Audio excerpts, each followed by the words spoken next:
nos dice, o el gerente nos dice, o nos pone objeciones a los productos. Entonces, le regalaría la máxima atención, voy a tratar de ser lo más didáctico posible. Muchos conocimientos ustedes lo adquirieron en la universidad y quizás les va a parecer un poco el refresh de todo lo que voy a hablar. Entonces, empezamos con la siguiente lámina. ¿Cómo la paso? Ah, ya lo vi. Creo que sí es. Los plaguicidas químicos, según la definición del Manual Técnico Agrícola, se refiere a cualquier sustancia que está destinada a prevenir, destruir o controlar plagas, no solamente dentro del proceso productivo. Hoy en día no solamente se limita al campo o desde que uno planta la semilla hasta que lo cosecha, sino incluso hasta en post cosecha.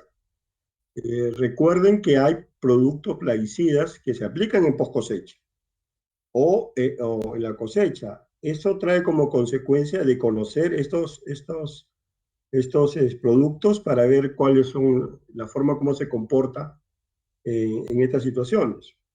Entonces, ese es un plaguicida, básicamente químico. Cuando veamos plaguicidas biológicos van a ver ustedes que la connotación cambia.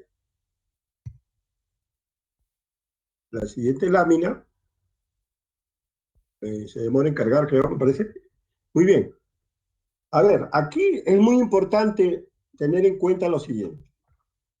Y esto va orientado a entender plenamente conceptos, porque si no manejamos conceptos, no, podemos ver una publicación, podemos leerla, o incluso la hoja técnica, o la ficha técnica, o la hoja de seguridad, a lo mejor no la podemos comprender.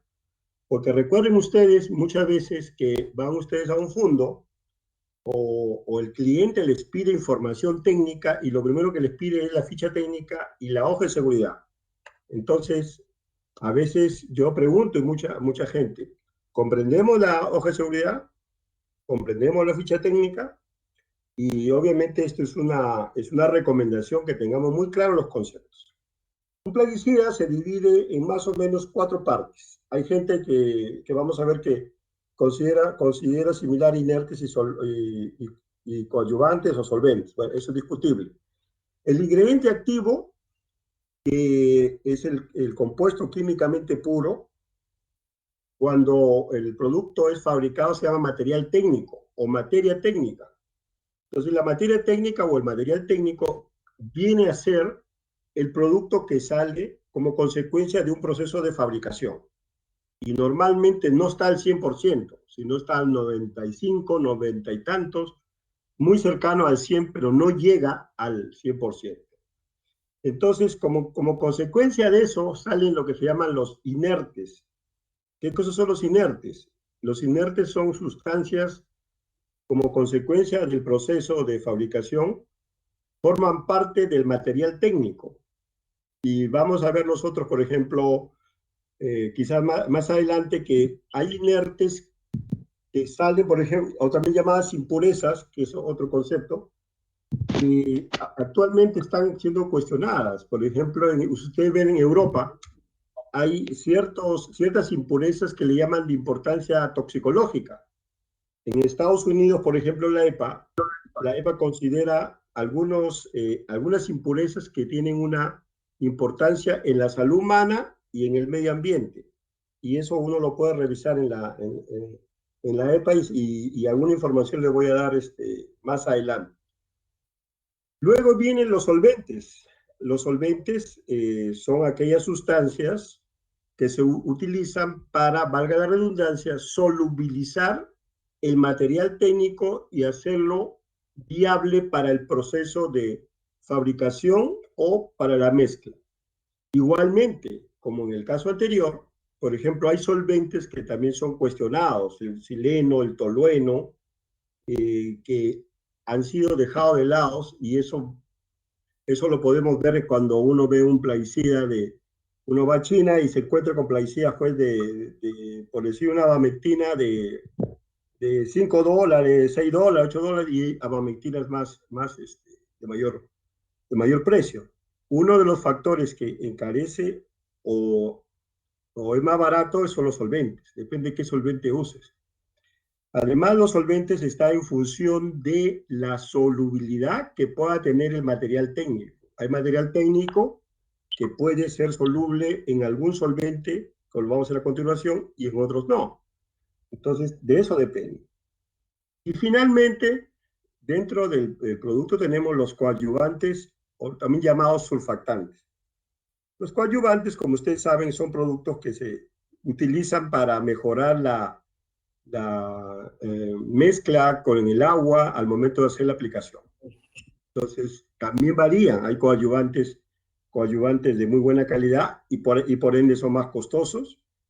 Hoy en día se están cambiando muchos solventes que eran los coadyuvantes tradicionales a coadyuvantes que son más amigables con el medio ambiente. Entonces, recordemos esos puntos para poder entender más adelante cuando veamos nosotros algunos conceptos toxicológicos y ecotoxicológicos. Ahí está justamente los conceptos que les mencionaba. El material técnico que sale del proceso de fabricación no es 100% puro, contiene impureza. Recuerden, impurezas cuando, por ejemplo, uno hace un registro de un plaguicida, llámese Perú, llámese cualquier otro país, una de los factores que determinan digamos, el registro es la impureza. ¿Qué impurezas contiene el producto? Y luego ahí está la definición de qué es impureza. Inertes son sustancias que acompañan al ingrediente activo, ya lo hemos comentado. Los solventes, compuestos que hacen soluble el ingrediente activo o material técnico en agua, o lo hacen miscible para la aplicación posterior.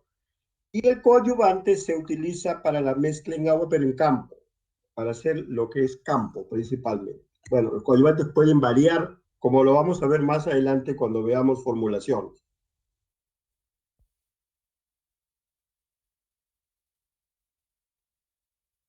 Bueno, dentro de las cosas que tenemos que nosotros estudiar hoy día, es las propiedades físico-químicas de los pesticidas y su importancia. ¿Por qué conocer las propiedades físico-químicas? Las propiedades físico-químicas tienen que ver mucho, uno, con el efecto que pueda tener el plaguicida en campo. Por ejemplo, a veces estamos intuyendo por ahí, decimos, bueno, ¿será sistémico o no será sistémico? Entonces, digo yo, ¿es sistémico o no? Entonces, más adelante yo le voy a dar unos ejemplos, le voy a dar una tarea para su casa, para que según lo que estudiemos hoy día me califiquen si este producto puede ser sistémico o no, en función de sus propiedades físico-químicas. Ese es un tema. El otro tema es qué tan persistente puede ser un producto. ¿No? Por ejemplo, si yo veo, por ejemplo, un grupo químico de un plaguicida, yo puedo intuir que el producto es o no sistémico. Ustedes creo que manejan un producto que es el nicosulfurón, que es una sulfonilurea. Por ejemplo, las ureas sustituidas, que pertenecen a este grupo de herbicidas, tienen un determinado comportamiento en función de dos o tres propiedades físico-químicas. Entonces, conocer esa propiedad físico-química, yo puedo entender incluso cómo aplicarlo en campo, ¿no? Si es un herbicida preemergente, postemergente, etc. Entonces, de eso se trata esta capacitación. Continuando entonces, vamos a ver nosotros las principales propiedades físico-químicas. Bueno, acá está. Este cuadro resume todo lo que corresponde a las propiedades físico-químicas. Por ejemplo, para las formulaciones. Para las formulaciones, ¿qué implica saber las propiedades físico-químicas? Solubilidad, es decir, si es soluble en agua o es soluble en solventes orgánicos. Eso es muy importante. Por ejemplo, si ustedes ven una formulación, basta que me diga, por ejemplo, suspensión concentrada. Yo ya entiendo que ese producto no es soluble en agua. Pero si me hablan de un polo soluble o un líquido soluble, ya puedo entender que ese producto sí tiene alta solubilidad en agua. solamente por la formulación. Y luego viene la estabilidad. Por ejemplo, no es lo mismo hablar que un concentrado soluble que un, digamos, polo mojable o un granulado dispersable. No es lo mismo, porque la estabilidad no va a ser la misma. Recuerden que estos productos son acondicionados mediante un solvente, agua, agua o un solvente orgánico, que hay varios que vamos a ver a continuación. Como les hablaba también, las propiedades físico-químicas, la aplicación en campo. ¿Qué me va a decir a mí? Residualidad y estabilidad también. Por ejemplo, si yo tengo un coeficiente de partición octanol-agua, que lo vamos a ver a continuación, ¿qué cosa significa eso? Que el producto va a permanecer mucho tiempo en el suelo, principalmente, o va a permanecer mucho tiempo en el agua. Depende. Depende de una variable que lo vamos a estudiar a continuación. Y también la estabilidad. Por ejemplo, ¿por qué las sulfonilureas son muy estables? ¿Por qué tienen residualidad? Justamente por una de las propiedades físico-químicas que vamos a evaluar, que es el coeficiente de partición octanol-carbono, que le da estabilidad al producto en el suelo. Luego, bueno, hay cosas ya que vamos a ver ambientales, efectos en los seres humanos. Por ejemplo, un producto soluble en agua es mucho más tóxico que uno que no lo es. Igual ocurre con los efectos ambientales también, o sea, un producto, si tiene una alta estabilidad, va a tener un mayor efecto ambiental, ya sea en el suelo o ya sea en el agua. Y por último, el almacenamiento, ¿no? Hay veces que por ejemplo, hay un caso, un producto que se les ha vencido, una suspensión concentrada o un flowable que también le llamamos. Entonces, ¿por qué va a ser importante conocer las propiedades físico-químicas? Porque eso va a determinar su estabilidad al momento del almacenaje. Y también hay otras más que influyen en su estabilidad. Continuando entonces, vamos a ver ahora, bueno, lo mismo, pero ya vamos a estudiar lo siguiente: sólido en agua, la presión de vapor, el coeficiente de partición octanol-carbono, que tiene que ver mucho con la persistencia, básicamente en suelo y agua, y el coeficiente de partición octanol-agua, que sirve para medir todo lo que es la capacidad de plaguicida de mantenerse en un medio. Y finalmente, el pH. El pH juega un papel muy importante en la compatibilidad. Por ejemplo, muchas veces se mezcla una cosa con otra. A veces que nos dicen, ingeniero, el producto que usted maneja, pues resulta que se cortó con otro producto. Entonces, cuando uno va a ver en el campo, al momento de la aplicación, ¿qué encuentra? Que pues lo mezcló con un calcio de pH 12, o que lo mezcló con un oxicloruro, o que lo mezcló con otro producto de un pH muy alcalino, o también al revés, muy ácido. Entonces, lo que ocurre es la incompatibilidad.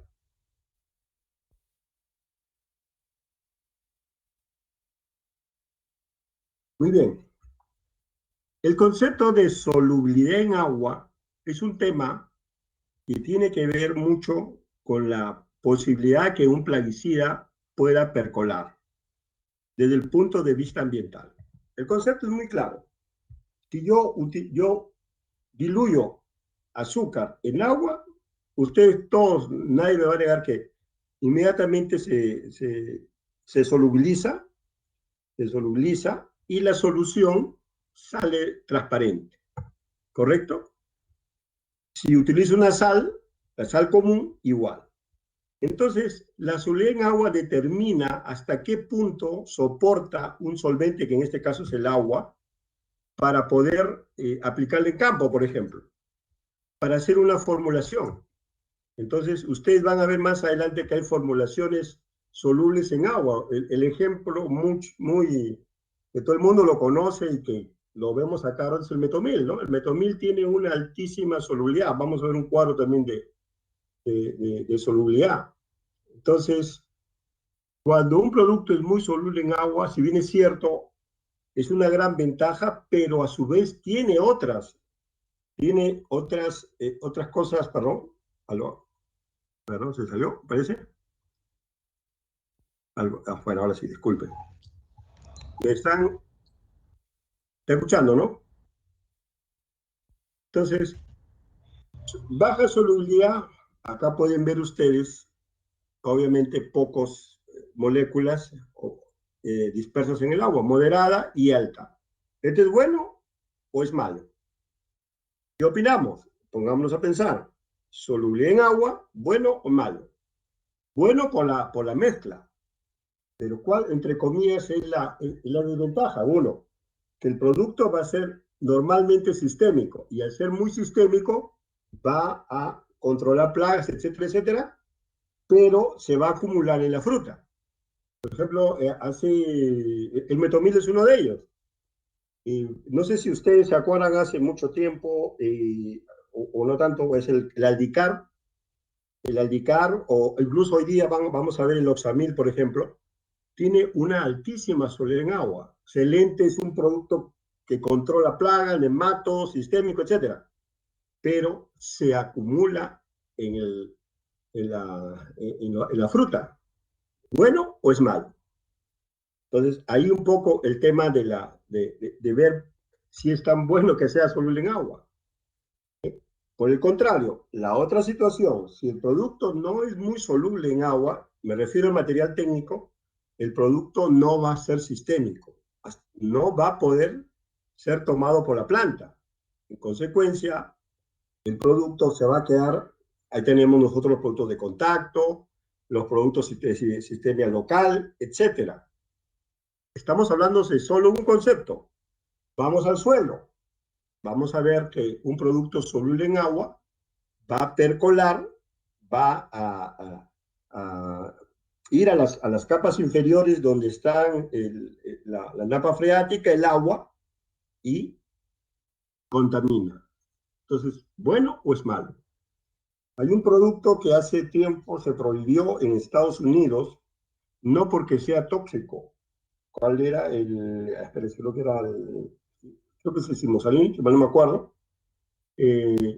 Lo prohibieron no porque fuera tóxico, sino porque simplemente era muy soluble en agua. Entonces llegó, se aplicó, cayó al suelo, percoló y encontraron altos residuos en el agua. Entonces, simplemente por eso. El imidacloprid, aparte del efecto en abejas, también es cuestionado por su alta solubilidad o todos los neonicotinoides. ¿Por qué? Porque se ha encontrado incluso trazas de neonicotinoides en el polen o en la fruta que no estaba en libreto, como dice el cuento, como dice el chiste. Entonces, bueno o malo. Eso es un poco, se los pongo ahí para, para, para pensarlo. Entonces, acá hay una escala donde se menciona baja solubilidad en agua, que se puede medir en miligramos por litro o ppm. Los ppm, recuerda que es parte por millón, o sea, una parte en 1 millón de partes. Solubilidad en agua moderada y alta solubilidad. Entonces, cuando vean ustedes, yo les voy a dar una tarea que lo van a desarrollar, por favor, donde ustedes me cataloguen si este producto es, cómo lo pueden considerar, de alta solubilidad, de baja o de media solubilidad. Miren, por ejemplo, acá tienen ustedes oxamil, 280.000 miligramos, o sea, 280.000 ppm, muy soluble. Dicamba, que es un herbicida, es otro ejemplo. Y miren ustedes, bueno, acá por supuesto que acá tiene casos de productos muy antiguos también. Aldicar es otro. Y Alaclor, que es un herbicida. El carbalín, un herbicida muy antiguo. Ahí tengo más ejemplos. La atracina, que es muy conocida.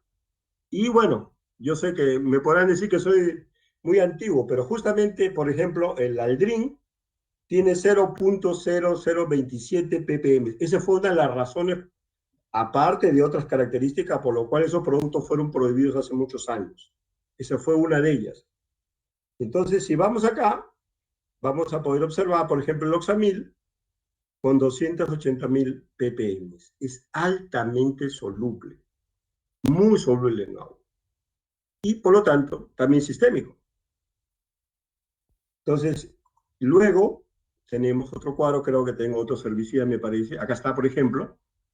Si comparamos, por ejemplo, el imidacloprid y el tiametoxan, el imidacloprid tiene 610 ppm, el tiametoxan 4100 ppm, el acetamiprid, disculpen la marca, eso, o sea que una publicación, 2500, 2950 ppm, ¿no? El dinotefuran, que está a 39.000 ppm, el espirotetramat, 29, el acefato, que todavía está en el mercado peruano, 790.000 ppm, ¿no? Y así continuamos con varios productos. Entonces, por ejemplo, normalmente un herbicida no es, por ejemplo, este es un herbicida, normalmente no es soluble en agua. Y ahí sus características de residualidad. Entonces, resumiendo, la solubilidad tiene que ver mucho con la propiedad de poder percolar, de poder ser sistémico, y la solubilidad tiene que ver mucho con también con la residualidad de un producto.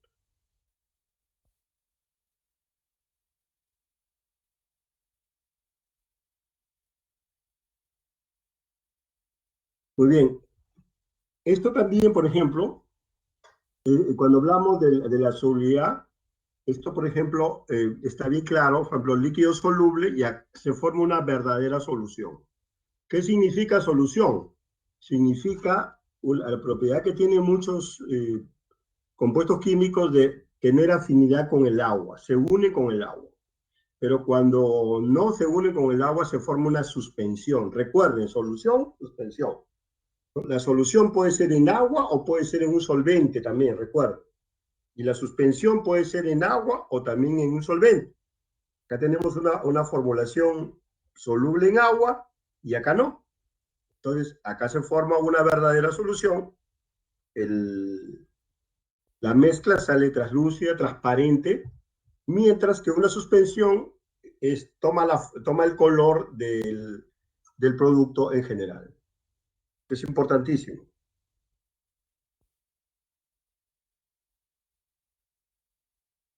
Entonces, como le decía, justamente para resumir todo lo que hemos estado hablando de solubilidad. Alta solubilidad, lixiviación, contaminación de aguas y suelos, absorción por raíces, sistemicidad y residuos en tejidos vegetales. Baja solubilidad, no hay lixiviación hacia suelos y aguas, principalmente herbicidas. Pobre absorción por raíces y hojas. Menor riesgo de tener residuos en tejidos vegetales. Menor riesgo de esto.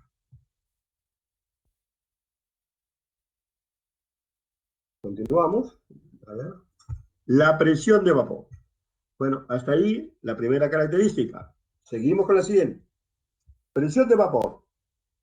La presión de vapor es una propiedad que tienen los líquidos de poder volatilizarse, o sea, pasar al estado gaseoso, dependiendo de las condiciones de temperatura principalmente en el medio. Entonces, si hay más temperatura, obviamente, va a haber mayor presión de vapor. Es el caso que nos está pasando hoy día, ¿no? Por ejemplo, las sustancias que usamos para poder hacer desinfección en los hogares tienen un olor, se volatilizan. Entonces, eso es la presión de vapor. Entonces, ¿qué cosa significa la presión de vapor? Significa lo que valga la redundancia, la acción que ejerce el medio ambiente sobre las moléculas que hay del compuesto químico. Acá pueden ver ustedes en esta ilustración, ¿no? Cómo se puede volatilizar una sustancia en función de la temperatura. Acá hay otro ejemplo, bueno, esto es bajo condiciones controladas, y acá podemos ver la evaporación. Un tema Un ejemplo muy práctico. Ustedes saben que la ropa en el norte es en Piura, Lambayeque, con la temperatura que hace o en Tumbes, rápidamente se seca, ¿correcto? Mientras que acá en la costa central, pues la ropa no se seca con facilidad. Entonces, ahora, la presión se eh, expresa como en las siguientes unidades, pascales o milipascales, milímetros de mercurio o torricelis o, pulgada, o libras por pulgada cuadrada o también en atmósferas. Ustedes lo van a ver. Eso normalmente lo pone uno en la hoja de seguridad. Bueno, y hay o en la ficha técnica aquellos que quieren ponerla, pero normalmente cuando uno vemos, por ejemplo, una hoja de seguridad, vemos ahí la volatilidad del producto. Entonces, ¿por qué es importante la volatilidad? Bueno, la volatilidad tiene importancia más que todo por el tema del medio ambiente y el tema de la eficacia en algunos productos, ¿no? Como lo vamos a hacer más adelante. Y antes de pasar al otro cuadro, estas son las unidades en pascales donde se puede ver que si la presión de vapor en plaguicida tiene este valor, es alto, y dice tiende a volatilizarse el producto. Y mientras que si es mayor, entonces este valor es, entre comillas, mayor, es baja la posibilidad de volatilizarse, o sea, de poder ir al medio ambiente. Entonces, uno de los ejemplos prácticos que existe es el tema del, por ejemplo, el clorpirifos, ¿no? El clorpirifos, todo el mundo sabemos que es un producto que tiene un olor más o menos característico y por qué tiene una alta presión de vapor. Eh, eh, por otro lado, tenemos productos demasiado volátiles, por ejemplo, el fosfuro de magnesio, fosfuro de aluminio, que tienen una alta presión, lo cual eso ya es peligroso cuando uno lo inhala. ¿Seguimos? Lo que les comentaba, volatilidad de sustancia en el medio. Si sé que el producto tiene una alta presión de vapor, lo más seguro que va a ir al medio. Control de plagas. Un producto que tiene alta volatilidad va a controlar mejor que uno que no lo tiene, porque simplemente el producto se va a difundir o va a ir donde está la plaga escondida, ¿no? Contaminación del aire es otro tema. ¿Y dónde irá el pesticida después que se aplique? Por ejemplo, quizás no hay muchos ejemplos ahorita, perdón, de productos, aparte ¿cómo se llama? Del acefato o del clorpirifos, pero por ejemplo, cuando uno habla de bromuro de metilo, o habla de fosfuro de magnesio, entonces la preocupación, ¿dónde va el pesticida? ¿Se va a quedar en el suelo, va a ir al aire, etcétera? Y luego viene cuánto tiempo permanecerá el pesticida en el agua, en las plantas y en el suelo. Entonces, si bien es cierto, nosotros hemos visto la característica de solubilidad. Si un producto es muy volátil, tiene una alta presión de vapor, lo más probable es que se diluya en el medio ambiente y no deje residuos, dependiendo del tipo de compuesto. Y después, eso va de la mano que cuánto pesticida saldrá al aire o cuánto pesticida estará en el medio ambiente. Y por último, qué riesgo hay para el ser humano, para los animales, etcétera, ¿no? Actualmente los pesticidas modernos no existen productos que sean tan volátiles, salvo en casos extremos. Pero hasta hace un tiempo, por ejemplo, aunque todavía está en el mercado el carbofurán tiene una alta presión de vapor también. Ese es otro ejemplo.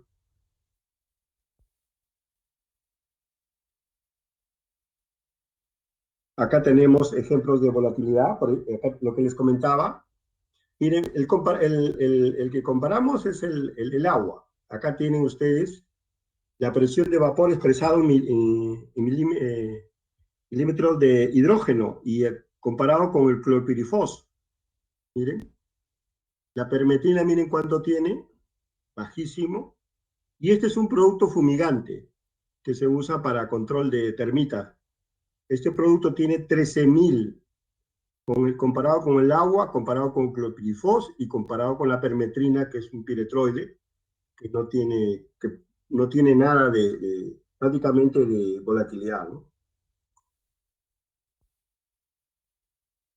Muy bien. Es un concepto que va de la mano con la presión de vapor y se calcula con la presión de vapor. Simplemente se los comento porque ustedes lo van a poder ver ahí en algunas hojas de seguridad o fichas técnicas también, en algunos casos, que es la tendencia que tiene un plaguicida a volatilizarse en el agua o en un suelo que está inundado o con humedad. Esta constante de Henry indica si el producto va a quedarse en el medio. Por ejemplo, si yo aplico un herbicida, un ejemplo práctico, yo aplico un herbicida y veo si es que, según la constante de Henry, o calculo si es que el producto va a quedarse en el suelo o se va a volatilizar, ¿no? Por ejemplo, una sulfoniluria, que normalmente no tiene una constante de Henry muy alta, entonces normalmente esos productos no se volatilizan. Entonces, a eso se refiere, y eso está orientado básicamente para el caso de herbicidas.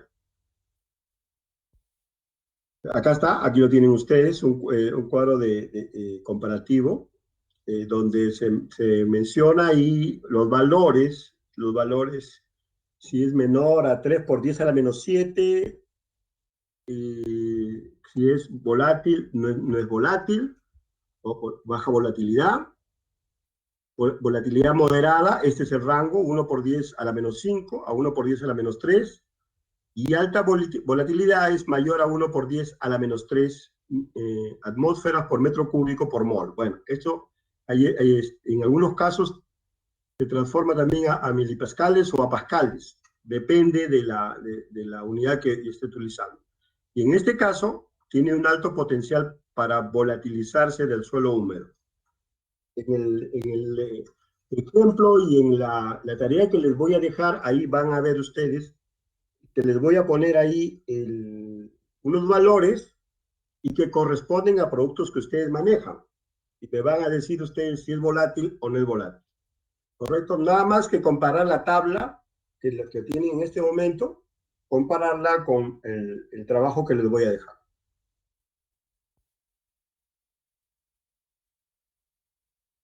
Muy bien. La siguiente característica es el coeficiente de partición octanol-agua. ¿Qué cosa significa eso en términos prácticos? En términos prácticos, recuerden que todas las sustancias varían, obviamente, por su composición química, el número de carbonos, el número de oxígenos, si presentan algún grupo o halógenos o no tiene, depende. Entonces, como consecuencia de eso, como hay una amplia variabilidad de compuestos químicos, hay una característica que es el coeficiente de partición octanol-agua. Es decir, ¿qué tanto de ese producto se va a disolver en octanol, que es la medida de la solubilidad en grasas, y cuánto es en agua? Creo que acá está la ilustración. Perdón. Después pasamos a explicar este de acá, pero no lo puse en la ilustración. Es decir, si el producto se va a diluir más en agua o se va a diluir en octanol. Eso va a dar una idea de si es que el producto se va a acumular en grasa o en agua. Como lo dice acá, se va a distribuir en dos solventes imisibles. Agua es un solvente polar y octanol es un solvente relativamente no polar que representa las grasas, lo que les comentaba. Entonces, esta es la fórmula, se abrevia como P, logaritmo se llama logaritmo de Coe, también lo pueden ustedes encontrar en la literatura, en química es logaritmo de Coe, logaritmo de P, es estrictamente lo mismo.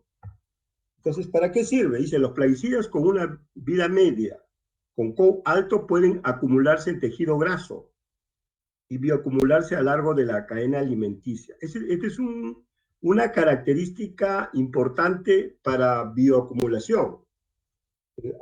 Por ejemplo, si un producto tiene un alto COP, se va a acumular en seres humanos, se va a acumular en peces, va a haber bioacumulación. Este término es muy importante desde el punto de vista ecotoxicológico.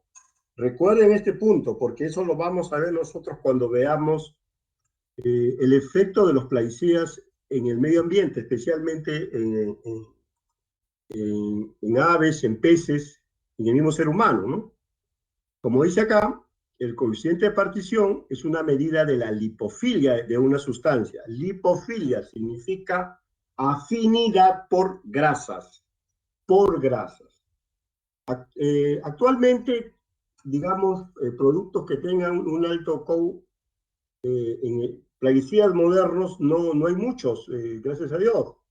Pero, ¿cuál es la otra importancia? Vamos a ver, por favor, miren la parte de abajo, es la acción sistémica, que sí nos interesa. Sí nos interesa. Por ejemplo, dice, con valores bajos, generalmente es menor o igual a 2, indica la probable translocación sistémica de pesticidas o productos de composición de pesticidas. Si un producto tiene bajo COU, el producto tiende a ser sistémico. Yo puedo intuir que un producto va a tener cierto grado de sistemicidad, es dependiendo del COU. Entonces, si nos recordamos, la primera, solubilidad en agua. ¿Todos están ahí? Todos vemos la solubilidad en agua. Es el primer factor para poder determinar si un producto es sistémico. El segundo viene a ser el COU. Y eso lo podemos ver, nuevamente reitero, en la ficha técnica perdón, en la hoja de seguridad. O la información que les da el fabricante o también que está en internet. Este punto es muy importante. Y como les comentaba, reitero, es la acumulación en la cadena alimenticia. Los productos antiguos, de mi época, podemos decir, son productos que tenían un COU muy alto y fueron sacados del mercado por esta característica, porque se acumulaban en peces, se acumulaban en seres humanos, se acumulaban y terminaban teniendo pues un problema para la salud o para el medio ambiente. Eso es lo que es el COU. Entonces, el COU tiene que ver con la sistemicidad, ahí está el resumen, con la acumulación en organismos y la acumulación en seres humanos. Ese es el resumen de lo anterior.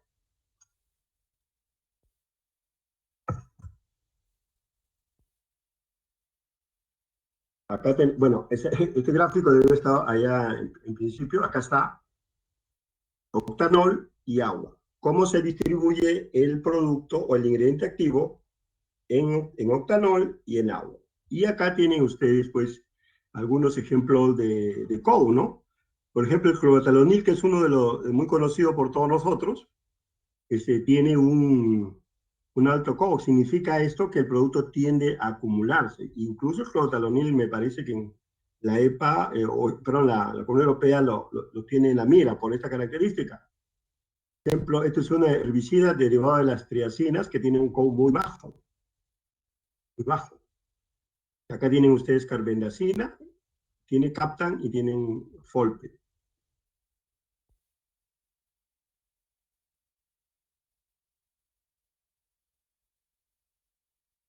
Valores de coeficiente Ottawa, de 5.2 hasta 6, productos con presión a 4.5, fijación en la cutícula. Por ejemplo, se aplica a los sistémicos locales o otras laminares. Y mayor de 4.5 productos inmóviles. ¿Qué significa eso? Que el producto se va a quedar ahí en la superficie del tejido vegetal. Tejido vegetal o también en el suelo.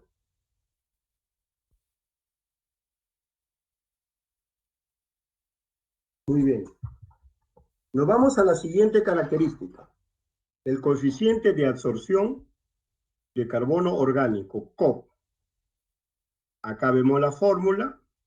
También se le llama coeficiente de adsorción con D, recuérdense, o coeficiente de partición.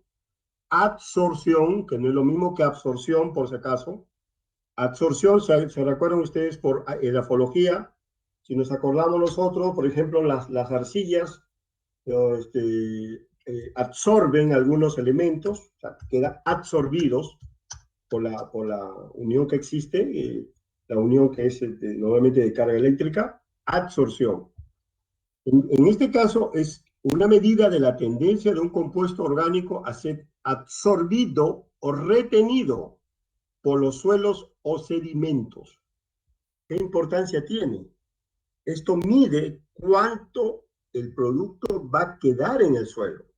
Por ejemplo, un herbicida, que es el caso, es el caso más importante. Un herbicida puede ser retenido, efecto residual, efectos contaminantes, en función del valor del COC. Entonces, repitiendo, valor del COC tiene que ver con la tendencia de ser retenido el plaguicida, absorbido. Eso es lo que implica el coeficiente de absorción de carbono orgánico. Acá tienen ustedes la fórmula, está en función del carbono orgánico, de la masa de la materia orgánica, de la masa del suelo, y el coeficiente de distribución del contaminante de compuesto orgánico, que son valores que se determinan en el laboratorio.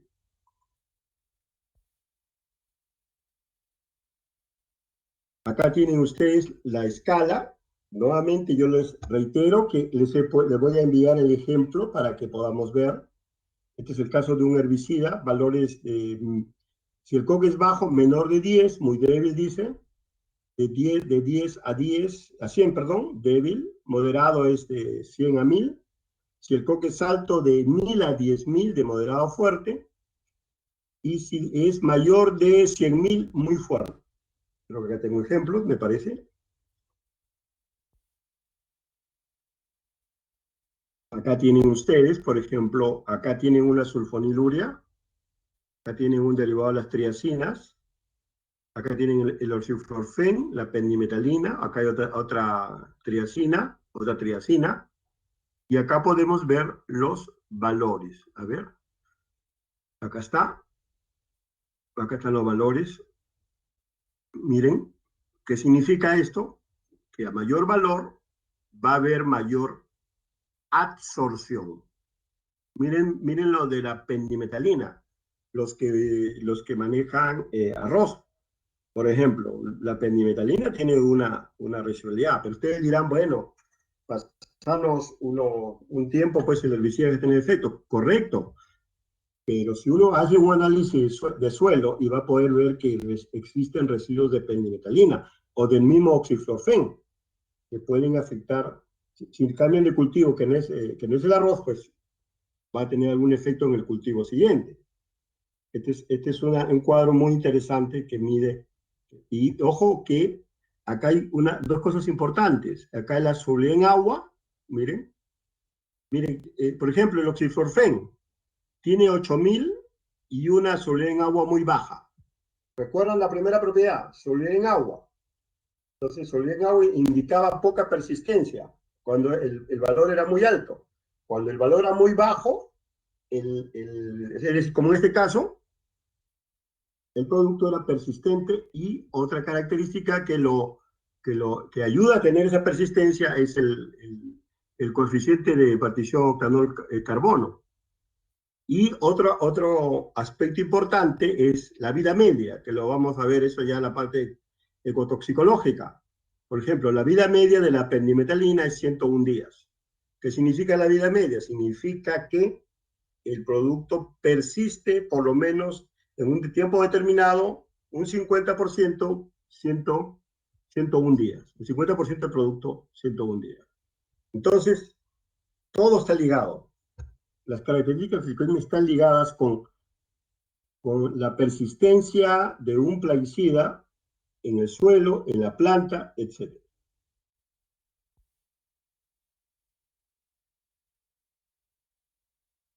Acá tienen ustedes la otra escala que les comentaba, o la misma en todo caso ya un poquito más ampliada, del COC. Acá pueden ustedes ver los valores. Nuevamente, me remito al ejemplo que les voy a enviar. Por favor, me califican de acuerdo a esta escala y esos datos los he tomado de los productos que ustedes manejan en su portafolio. Esto es lo que es la absorción un poquito para explicarles en el tema del suelo, ¿no? La absorción, acá lo que hablamos de la morfología, donde se mencionaba que era la propiedad que tenía un compuesto de ser absorbido en el suelo. Acá está. Acá hay valores. Acá hay un valor muy interesante. Miren el caso del glifosato, ¿no? Acá tienen el glifosato y acá tienen, imagínense el paraquat. El paraquat, que es un producto que es muy persistente en el suelo. Acá tienen ustedes otros productos herbicidas. Acá tienen ustedes un fenóxido. Miren la gran diferencia que existe. Esto es muy importante sobre todo para lo que es herbicidas.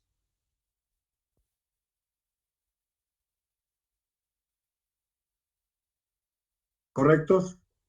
Creo que la última propiedad físico-química es la solubilidad en solventes orgánicos.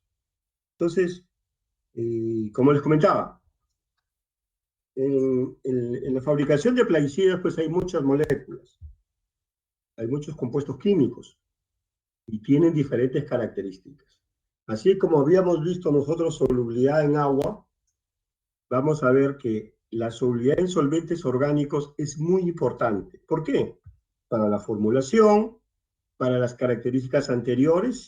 Si normalmente un producto que es soluble en solvente orgánico tiene un COU muy alto, entonces para eso sirve. Entonces vamos a ver la característica, perdón, estoy saliendo de la... Si yo diluyo un producto, formo una solución o disolución. Si yo tengo un producto que no es soluble en agua, entonces recuerden el ejemplo práctico, bueno, yo siempre lo hago cuando hablo de capacitación. Yo pongo azúcar, se diluye. Pero, por ejemplo, ¿quién no ha hecho el intento de diluir harina en agua? Imposible. Y el ejemplo más importante es aceite. Yo pongo aceite en agua, no va a pasar. No va a tener miscibilidad, no va a haber disolución. Entonces, ¿qué hago? ¿Cómo hago? Porque el producto puede ser un herbicida, puede ser un fungicida. Entonces, ¿qué hago? Entonces, tengo que ver qué solvente se adecua al ingrediente activo para yo poder formular o hacer la formulación de este producto, que sea lo mejor posible y que se comporte bien en campo. Entonces, esta propiedad tiene que ver mucho qué tanto se diluye el producto que normalmente no es soluble en agua en un solvente determinado. Hay varios, hay varios. Incluso en el ejemplo que yo les voy a enviar nuevamente, van a ver ustedes que tienen varios compuestos, varios solventes, para que lo tengan en cuenta. Entonces, ¿por qué es importante? Nuevamente, en el ambiente, por la mayor posibilidad de acumulación, de bioacumulación. Cuando yo hablo de bioacumulación me estoy refiriendo a organismos, que pueden ser aves, pueden ser peces. Cuando yo hablo de mayor posibilidad de acumular el suelo, porque puede permanecer en el suelo mucho más tiempo. Recuerden que los compuestos solubles en agua percolan. Los compuestos insolubles en agua permanecen en el suelo. Por lo general, si el contenido de materia orgánica es alto. Entonces, cuando yo aplico un producto al sistema de riego, por ejemplo, el soluble en agua va a correr muy rápido, va a distribuirse muy rápido, pero también va a percolar. Cuando yo aplico un producto al sistema de riego que no es soluble en agua y que es soluble en solventes orgánicos, van a ver ustedes que el producto va a permanecer en el suelo. Y ahí viene la importancia de cuándo lo aplico, en qué momento aplico, por ejemplo, el bioproducto. Y residuos en el agua.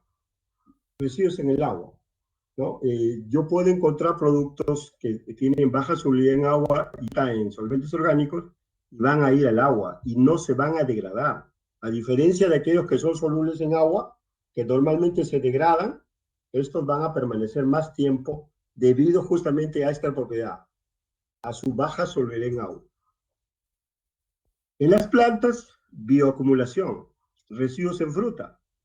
Y yo tengo un plaguicida que es insoluble en agua y por lo tanto soluble en solventes orgánicos, va a haber mayor bioacumulación o acumulación. Por ejemplo, el palto, ¿no? Por ejemplo, el palto. Y van a ver ustedes que algunos productos que tienen una escasísima solubilidad en agua van a tener un menor periodo de carencia, o sea, un menor periodo o post cosecha, perdón, pre cosecha. Entonces, esto es importante. Y luego viene también el tema de la sistemicidad. Normalmente un producto o un plaguicida que tiene baja solubilidad, o sea, alta en solventes orgánicos, va a ser menos sistémico o menos probabilidades de sistemicidad. Entonces tenemos ambiente, tenemos plantas, vamos a formulaciones. Acá es importantísimo el tipo de formulación. Por ejemplo, ustedes deben haber visto cómo vamos a definir algunos casos ahora a continuación, que hay productos que son floables, gránulos dispersables, polvo mojables. Por ejemplo, el polvo mojable viene a ser el dinosaurio y hay nuevas formulaciones que provienen de los polvos mojables y que ahora se han convertido en granulados dispersables, fórmulas más avanzadas o formulaciones más avanzadas. Y todo en función de qué está, del solvente. Nuevamente, hay productos o hay solventes muy activos, se han cambiado por solventes más amigables con el medio ambiente. ¿Cuál es lo que varía ahí? La solubilidad en solventes orgánicos. Otro tema importante es la compatibilidad de mezclas. Entonces, si yo tengo un producto que es soluble o muy soluble en un solvente determinado, puede tener problemas de solubilidad con otros plaguicidas.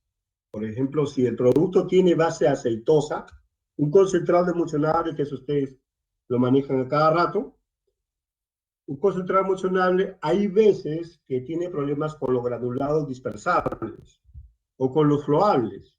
¿Por qué? Porque ahí hay dos cosas importantes que entender. Uno, la solubilidad y otro, la compatibilidad de los solventes. Compatibilidad de mezclas, que va de la mano con miscibilidad. ¿Qué cosa es miscibilidad? La capacidad que tienen dos formulaciones de mezclarse y formar una solución continua o una suspensión continua en el tanque de aplicación.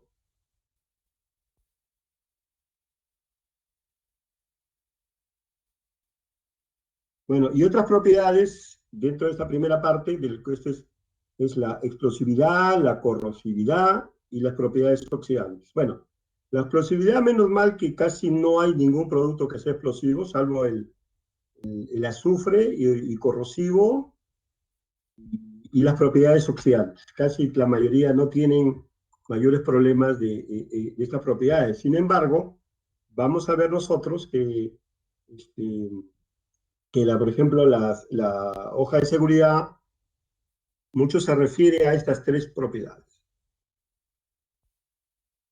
¿Les parece hacemos un break? 5 minutos. ¿Está bien? ¿Genaro? ¿Genaro? Ingeniero, Aló, disculpe. de acuerdo, Pedro Pablo. De cinco repente minutos. unos 5 minutos y 5 minutos Sí, para poder hacer alguna pregunta. correcto. O sea, después de salir, venimos de acá, hacen preguntas. ¿Ya? Sí, correcto, correcto, ingeniero.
Bueno,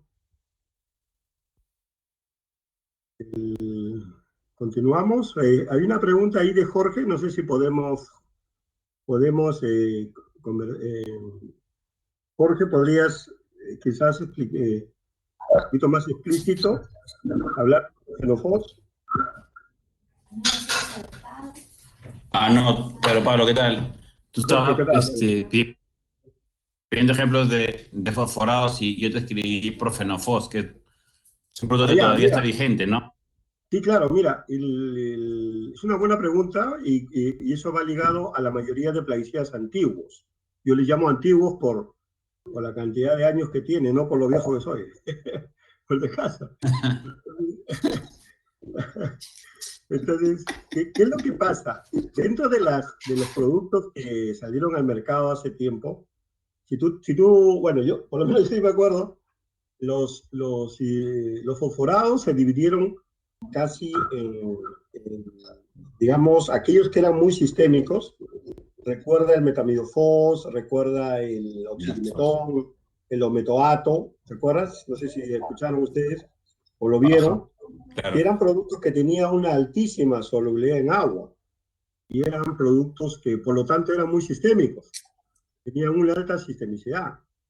Y con el tiempo se quedaron aquellos productos que justamente no lo tenían. Uno de ellos es el profenofos, el acefato, por ejemplo, que todavía sigue. El acefato, hay otro más fosforado que hay. Y bueno, y el clopirifos. Entonces, ¿por qué se quedaron? Porque no tenían una sistemicidad, pues el clopirifos no es sistémico, ¿no? El profenofos Correcto. tampoco. Entonces, Así es. pero con el tiempo se le fue descubriendo características de persistencia. Entonces, por ejemplo, la Comunidad Europea, una de las cosas que cuestionó mucho el clopirifos ha sido su persistencia. El profenofos todavía sigue en el mercado, todavía no, la EPA todavía lo tiene, si no me acuerdo, considerado, Sí, claro. y sigue vigente porque es un producto que no tiene ni la sistemicidad ni la residualidad que tenían muchos fosforados, ¿no? Por otro lado, por ejemplo, igual ocurre con los piretroides, ¿no? Ocurrió con los piretroides. Los piretroides, los primeros eran muy persistentes, muy residuales, etcétera. Ahora nos hemos quedado con los, entre comillas, menor persistencia. Si nos vamos a fungicidas, por ejemplo, no sé si te acuerdan ustedes que hubieron los primeros triazoles, eran muy persistentes también, pero también eran fitotóxicos, ¿no? Por ejemplo, uno de ellos es el propiconazole.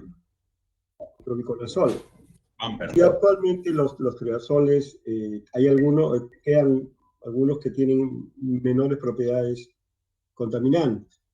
Si hablamos, por ejemplo, con los neonicotinoides, por ejemplo, tenemos el más conocido, pues, que es el imidacloprid, muy sistémico, alta solubilidad en agua, tiene efectos incluso cuestionados para el tema de las abejas. Entonces, ¿cómo llega el imidacloprid a tener a alojarse, pues, en el polen, ¿verdad? Por su alta sistemicidad? Y luego con el tiempo han ido descubriendo otros neonicotinoides que, si bien es cierto, también tienen efectos sobre abejas, sin embargo no son tan entre comillas, sistémicos, como el imidacloprid, que es el de referencia. Entonces, como verás, siguen evolucionando. Y así podemos hablar de las estrobilurinas, así podemos hablar de otros compuestos, por ejemplo, las pirimidinas también, en el caso de fungicidas, ¿no? Que fueron evolucionando a tener productos mucho menos persistentes que los que hay actualmente. No sé si hasta ahí te he podido absolver tu pregunta, ¿no?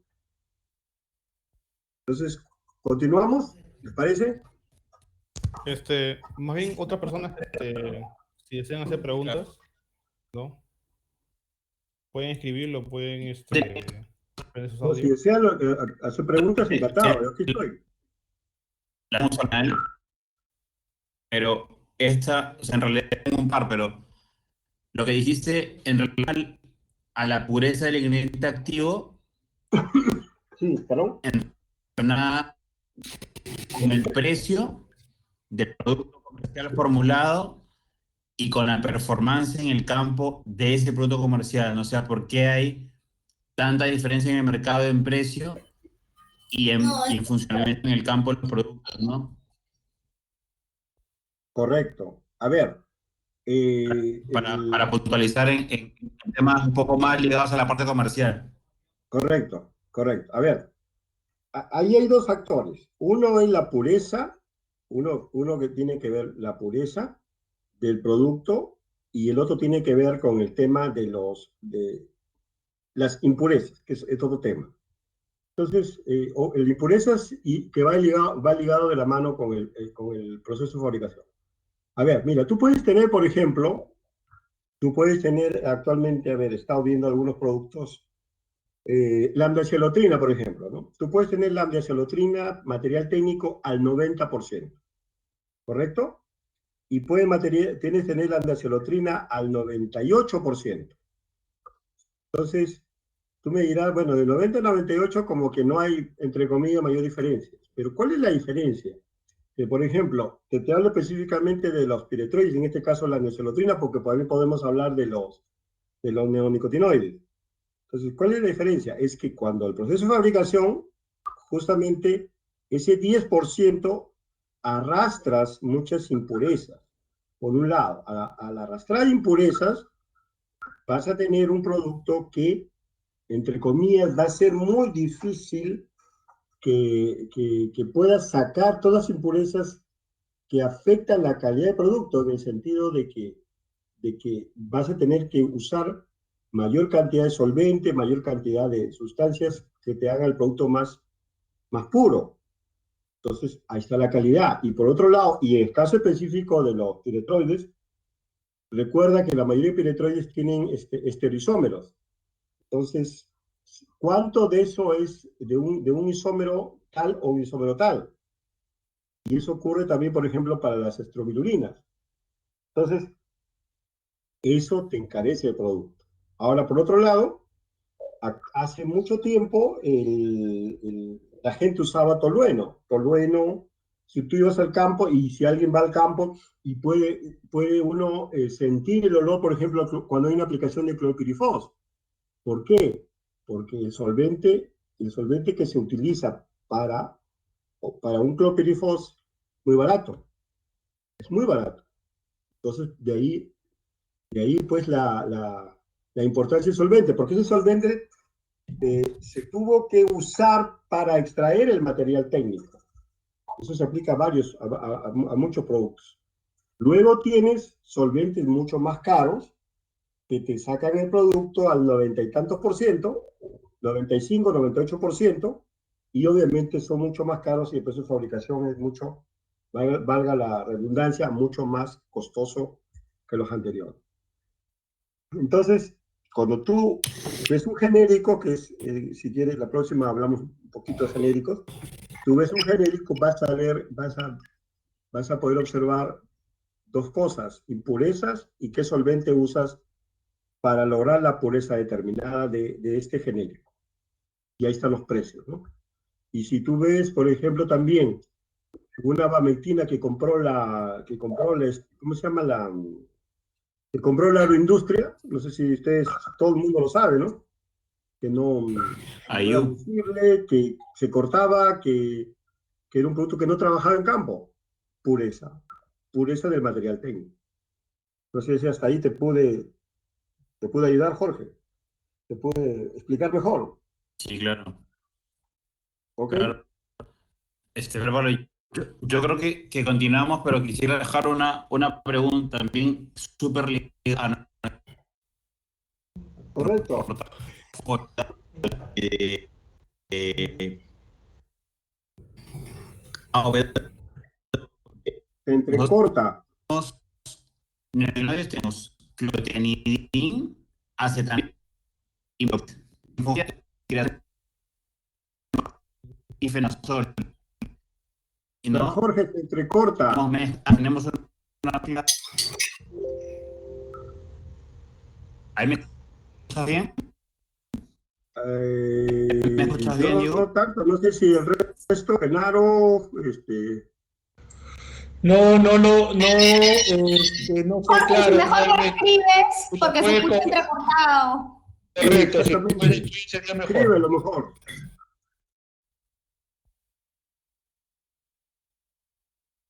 Pablo, Jorge creo que lo puede escribir y ya luego al final le respondes.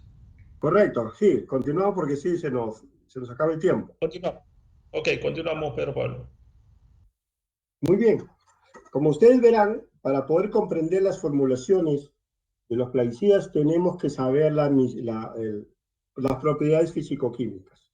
Entonces, para entender mejor tenemos que ver que, por ejemplo, acá pueden ver ustedes una fotografía de agua y aceite. Entonces, por ejemplo, acá está el esquema de un concentrado soluble.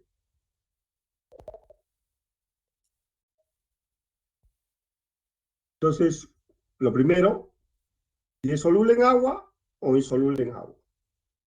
Entonces, aquí tenemos coadyuvantes para la formulación y coadyuvantes para la aplicación. Si es soluble en agua, tenemos que ver mediario, que es el emulsificante, para que haya un feliz matrimonio entre el agua y el aceite o la sustancia insoluble. Y también se utiliza coadyuvante para la formulación y coadyuvante para la aplicación. Entonces, las formulaciones son básicamente dos. Cuando uno revisa el manual de la FAO y revisa el manual técnico andino, que es el que rige para lo que es formulaciones, vamos a ver que hay más, ¿no? Pero bueno, las que manejamos normalmente nosotros acá en el mercado peruano es las dos. Líquidas con agua o aplicación directa, y sólidas en mezcla con agua y aplicación directa. ¿Qué estoy escribiendo? No. Muy bien, las formulaciones líquidas, nuevamente recuerden, por favor, el ingrediente activo es soluble en agua, concentrado soluble. Si el ingrediente activo es insoluble en agua, tenemos el concentrado emulsionable, EC, me olvidé ahí y hay emulsiones en agua-aceite que se abrevian EO y emulsión aceite-agua, EW, recuerden, eso se llama emulsión invertida. Y luego tiene las suspensiones concentradas que se abrevian como SC y que también mucha de la literatura que no es la que menciona la FAO ni la comunidad andina, lo abrevian como FOL, floable o líquido también.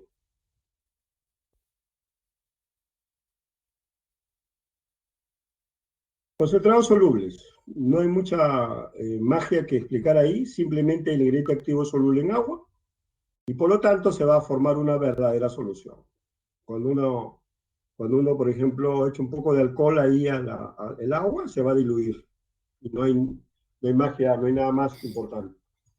Entonces, ¿cuál es la ventaja de esta formulación?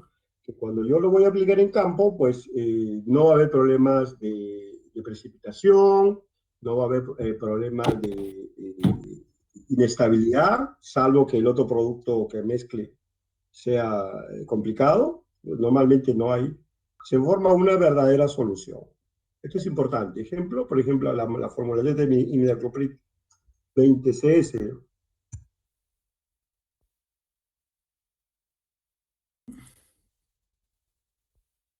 Luego vamos al concentrado soluble. Entonces, ¿se acuerdan de la primera lámina de acá, de la anterior? Insoluble en agua. Esto es importante. Entonces, ¿qué tiene que hacer acá?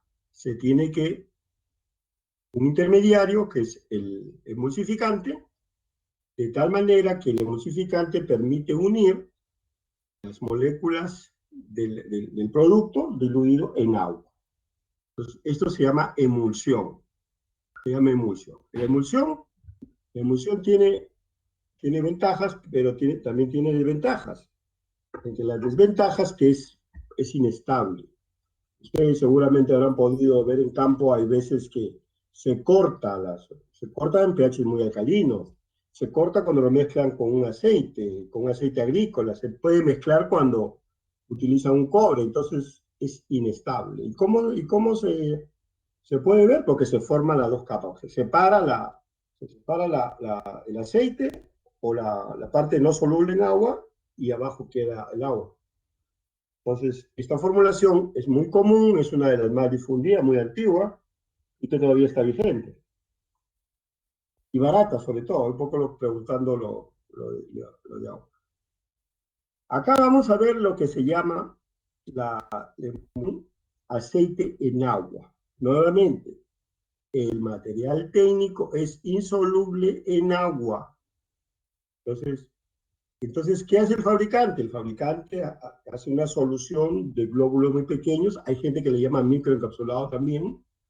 Entonces, en un líquido orgánico, o sea, es decir, acá, ¿no? Se le pone emulsificantes y las gotitas de esta unión, cápsula también se le puede llamar, o microcápsula, van diluidos, pero en agua. O sea, el aceite va en el agua, en microcápsula, entre comillas. Entonces, luego, cuando va al tanque de aplicación, acá, se produce algo parecido al concentrado emulsionable. Entonces, las ventajas y desventajas, por ejemplo, hay productos muy insolubles en agua, hay ejemplos, que un concentrado, como formulado como concentrado emulsionable, no lo aguanta, se puede decir así, no soporta. Entonces, utilizan esta formulación de emulsión aceite en agua, formándose suspensiones o gotas de este conglomerado. Las desventajas son las mismas. Lo mezclas con algún producto que es muy alcalino, precipita. O por ejemplo, a veces en el anaquel, a veces el distribuidor, a veces no lo maneja bien o lo tiene mucho tiempo, puede haber decantación en el mismo formulado, si es que la calidad del emulsificante no es buena.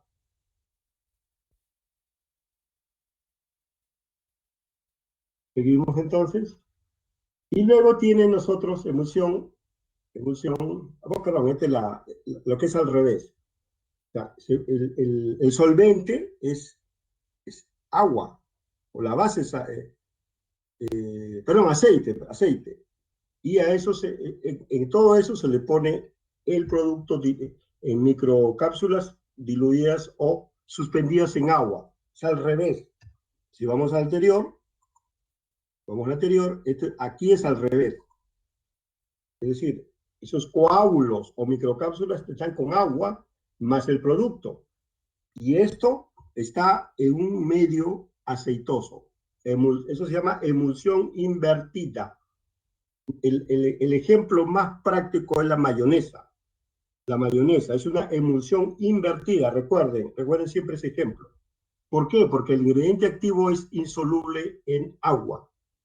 Entonces, esta formulación también se puede ver en el mercado con las mismas características o desventajas que tiene los casos anteriores, ¿no? Pero lo importante es que si se agita bien y todo lo demás, el producto trabaja muy bien. Hay que tener cuidado al caso. Seguimos. Acá está los dos ejemplos, miren. O sea, lo que hemos comentado, emulsión, agua en aceite, que es el agua, y aceite en emulsión acuosa, al revés. Ahí está. Creo que es muy fácil de entender cada uno de ellos. El comparativo que hay de ambas formulaciones. Muy bien.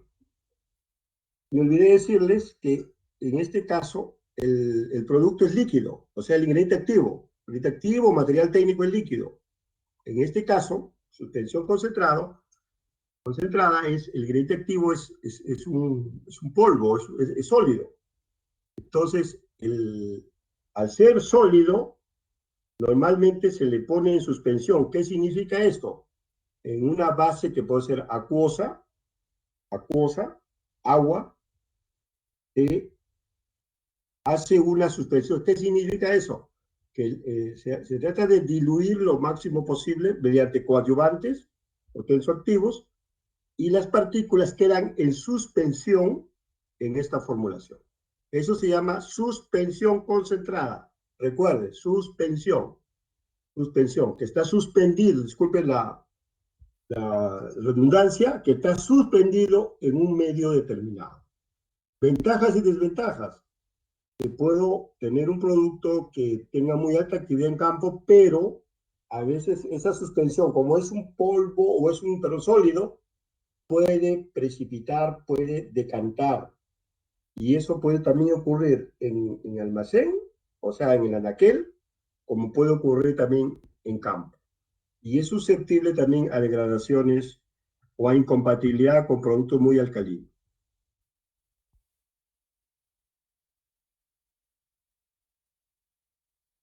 Luego, perdón, acá está la diferencia, ¿se acuerdan ustedes de concentrado soluble? Y acá tenemos suspensiones concentradas, la diferencia es muy clara. Concentrado soluble, el ingrediente activo es soluble, acá no. Esa es la gran diferencia.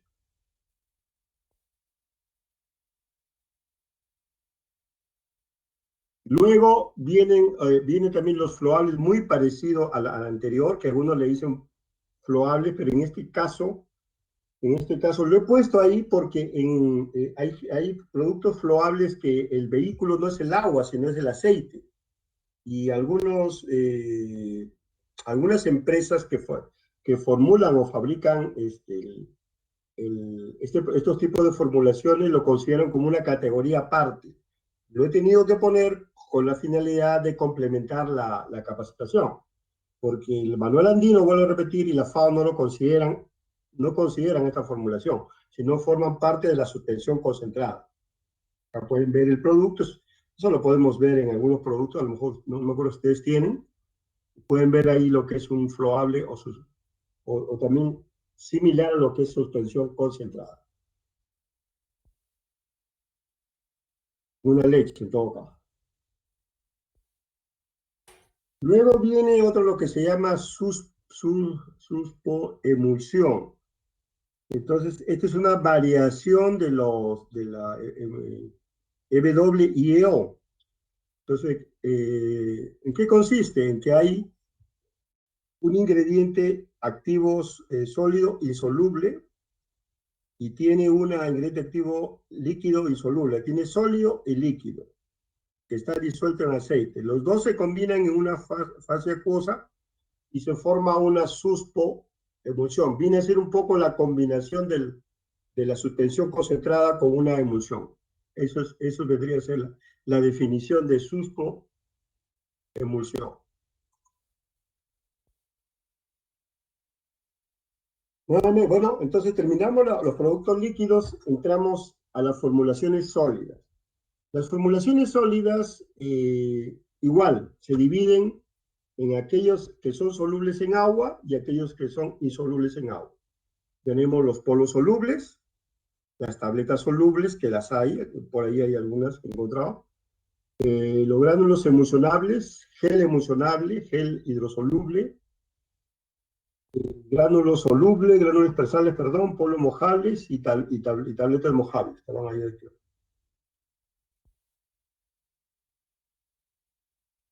Gránulos solubles son productos que tienen la capacidad de solubilizarse en agua, formando una verdadera solución. o pueden contener ingredientes inertes que sean insolubles. O sea, el producto puede ser soluble en agua, pero el inerte no, y puede quedar ahí un residuo.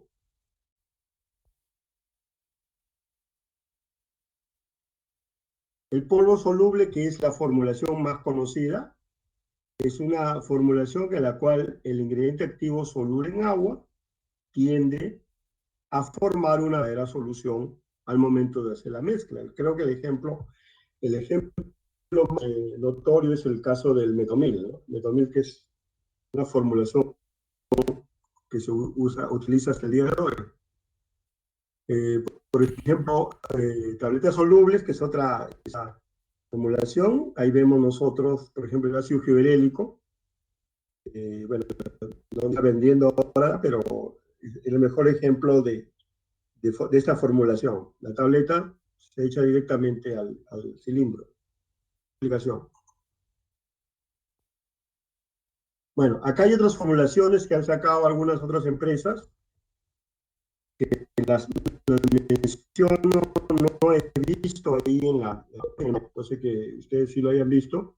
Gel emulsionable, gel irruble, tenemos también, y ahora pasamos a lo que es gránulos dispersables. Bueno, el gránulo dispersable es una formulación que, como su nombre lo indica, tiene gránulos insoluble en agua, o sea, el ingrediente activo, y que al momento de mezclarlo con agua forma una suspensión, pero el agua forma una suspensión. Es algo parecido al polvo mojable. ¿El polvo mojable qué cosa es? Es una formulación sólida que vamos a ver a continuación, que informa una suspensión. En el caso de los gránulos dispersables, también ocurre lo mismo. Si la formulación o el inerte o el carrier no es de calidad, va a tender a precipitar si es que no hay una buena agitación. Igual ocurre. La ventaja del gránulo dispersable comparado con un polvo mojable es que no forma polvillo como lo forma quizás el polvo mojable, y además tiende a tomar menos boquillas que el caso de los polvos mojables, debido a la uniformidad del gránulo.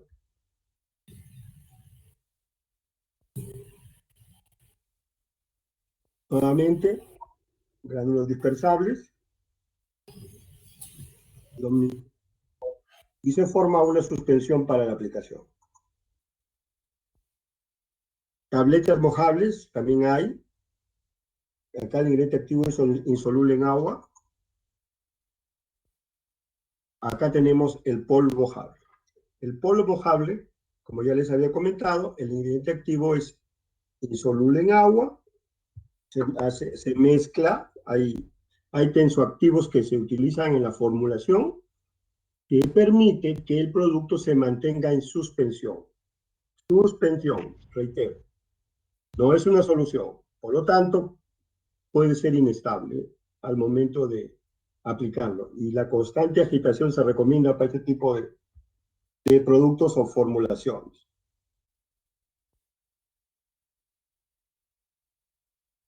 Bueno, acá hay más, en realidad lo pongo como literatura porque por ejemplo, uno va a otros países donde se trata la semilla, por ejemplo, en Paraguay, en Brasil, o Argentina misma, donde hay una gran cantidad de soya y cultivos muy extensivos, se trata la semilla y se han ideado muchas formulaciones para tratar semillas. Esto es básicamente como literatura. Lo he visto acá. Esta es una de las la más frecuente, la suspensión concentrada para tratar semilla. El concepto es el mismo, el ingrediente activo insoluble, es sólido, que se mantiene en una suspensión, y que la suspensión se trata las semillas. Ya creo que tengo otra. Hay también cápsulas para tratar semillas. No he visto en Perú, si alguien conoce por ahí, pero no he visto en Perú. Esto lo he visto en Paraguay y en Brasil. Y aerosoles, estos son formulaciones para aplicar directamente, aerosoles, sebos concentrados. Hay generadores de humo que se usan en otros países. Acá hace tiempo se trató de traer permetrina y otros productos para generadores de humo. Igual, pues los pongo ahí más que todo como revisión de literatura. Luego les pongo esta codificación de las formulaciones. Es una codificación muy importante a tener en cuenta. Cuando yo veo CS, ya sé a qué me refiero, o L, o SL, yo sé a qué me estoy refiriendo, de acuerdo a estos códigos internacionales que hay, tanto de la FAO como de la comunidad andina. Finalmente, en esta exposición, pues, vamos a tener preguntas seguramente, la importancia del pH de los pesticidas. A ver, el pH, ustedes saben que es una propiedad muy importante para todo. En el caso de las mezclas en el campo, sobre todo por el tema del agua, es muy importante. Entonces, igual ocurre con el pH de los pesticidas. Y esto va de la mano y con el caso de que ustedes tengan en cuenta con la compatibilidad. Quizás no tanto con los pesticidas, sino también con los productos con los que se mezcla. Hay veces que uno tiene en cuenta el pH del plaguicida y tenemos una incompatibilidad con otro producto plaguicida o con un fertilizante. Entonces, ahí ocurre pues que el producto precipita. ¿Sí? Recuérdense todos aquellos productos que hemos mencionado y formulaciones insolubles en agua. Insolubles en agua. Muchas veces uno va a tener la experiencia, muchos años, ingeniero, el producto se cortó, el producto decantó, el producto cambió de color, el producto no sirve, por último. Entonces, uno, lo primero que tiene que hacer es indagar qué producto y con qué fue mezclado y qué pH tiene. Esa es la primera característica que hay que tener en cuenta, ¿no? Entonces, resulta, en la mayoría de casos que yo he tenido, utilizan fósforo con un plaguicida, con uno de nosotros, de los que tenemos nosotros, digamos. Entonces, por ejemplo, hay veces que usan un fósforo de un pH muy ácido, algún abono foliar de pH ácido. ¿Qué pasa? Un pH ácido corta la emulsión, o un pH muy alcalino también corta la emulsión. Y por otro lado, los extremos de pH pueden cortar el coadyuvante que tiene el gránulo, por ejemplo, los gránulos dispersables. Puede cortarlo y hacer que decante o precipite. Igual ocurre con las suspensiones concentradas. Entonces, al final, tenemos problemas que nos dicen que el producto nuestro no trabaja, no funciona. Entonces, dentro de las cosas que vamos a desarrollar en estos, creo, 2 o 3 semanas, está que conozcamos la ficha técnica, veamos el pH, si no lo tenemos, busquémoslo. Hoy en día, pues uno va al celular y inmediatamente encuentra la información técnica. Está a la mano, no es necesario. En mi caso todavía tenía que enviármelo por fax, Eli Alba, ¿no? Jorge. Se le enviaba por fax, o se le enviaba. Ahora ya no, pues todo lo tenemos acá, lo tenemos a la mano. Entonces... Por fax. Por fax, yo mandaba. La compatibilidad tiene que ver mucho con el pH. Luego tiene que ver con el pH en almacén. Y por último, las mezclas. Creo que acá tengo acá está, por ejemplo. Miren, este es un típico ejemplo, miren, de un estudio que se hizo en Estados Unidos, donde se compara el pH de productos frescos y productos que han expirado, ¿no? Que han expirado. O sea, aquellos que ya caducaron después de 2 o 3 años. Miren, en algunos casos hay productos que son estables, por ejemplo, la alfa-cipermetrina, la lambda-cialotrina, miren cómo cambia. Este fenoxapro, que es un herbicida, correcto, el 2,4-D no lo conoce. El tebuconazole, cómo cambió de pH, el mancozeb bajó de pH, el hexaconazole, como más o menos el pH, y las mezclas, cómo bajan, ¿no? Miren cómo baja en este caso, cómo esta mezcla cambió totalmente de pH, ¿no? Entonces, ¿a qué se debe? Por ejemplo, esta mezcla debe ser los tensoactivos. calidad de tensoactivos que se usan para poder compatibilizar la mezcla de estos dos productos. Entonces, este estudio muy interesante lo encontré creo que fue en la FAO, donde se puede ver ahí el pH del plaguicida. Y así podemos ver nosotros esto de acá. ¿Quién se fija en el pH? Casi muy pocos se fijan en el pH del plaguicida.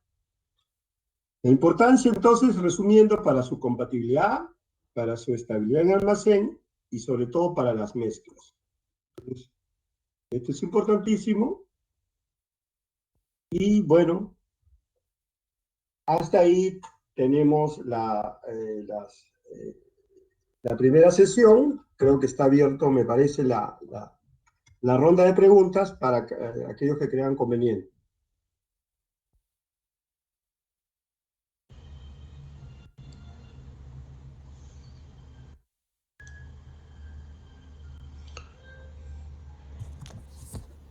Sí, ingeniero, no sé si puede ver a la mano izquierda, hay un chat.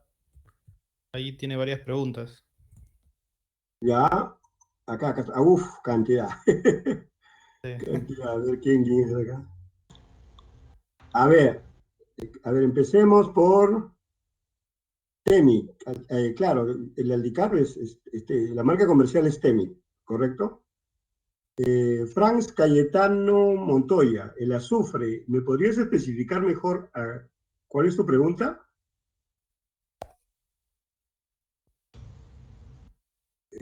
Con Franz Cayetano, estoy leyendo acá dice el azufre nada más.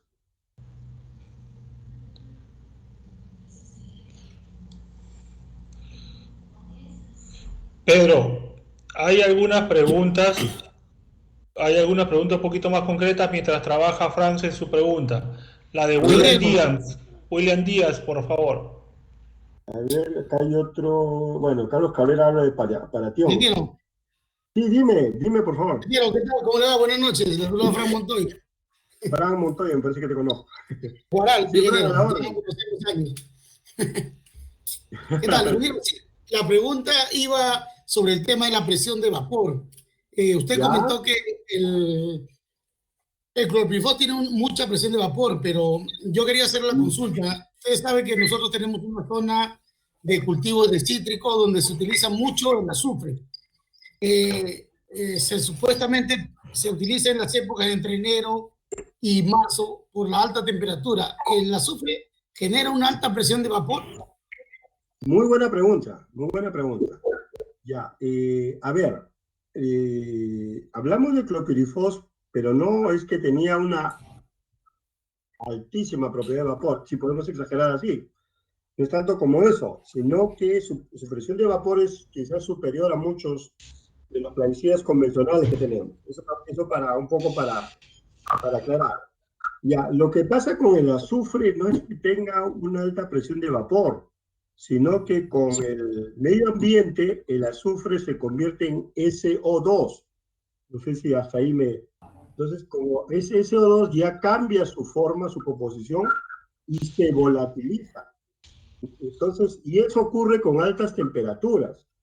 Entonces, cuando tú tienes aplicación de azufre, si es polo mojable o es granulado, como queramos la formulación, entonces en verano ocurre este fenómeno, porque recuerda que la temperatura incrementa los procesos químicos. Entonces de ahí que quema, de ahí que hay puede, entre comillas, quemar nuevamente la fruta, etcétera, etcétera. Entonces ese fenómeno es que el azufre elemental se convierte en un gas y por eso genera esa acción, sumado a que esa acción, perdóname nuevamente, es que mata ácaros, mata oidium, e incluso, por ejemplo, si tú ves que hay mucha gente en el campo que te dice, oye, el ingeniero, el azufre me abriga, no sé si has tenido esa expresión, el azufre abriga las plantas, calienta las plantas, no sé si muchos de ustedes han haber escuchado. Sí, sí, sobre todo en cultivo de tomate. En tomate, porque se Exactamente, utiliza mucho. Sí, Sí, se la utiliza planta. en la época de otoño, invierno. Así es, exactamente. Entonces, eso se debe a esta propiedad. a esta propiedad. Excelente. Entonces, ahí Gracias. estamos. ¿Alguna otra pregunta?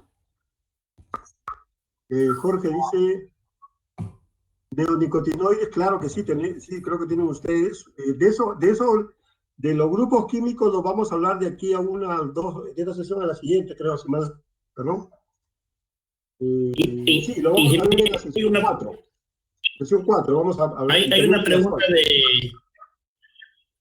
Hay una pregunta del ingeniero Álvaro Villanueva y luego la mía. Ya, conforme.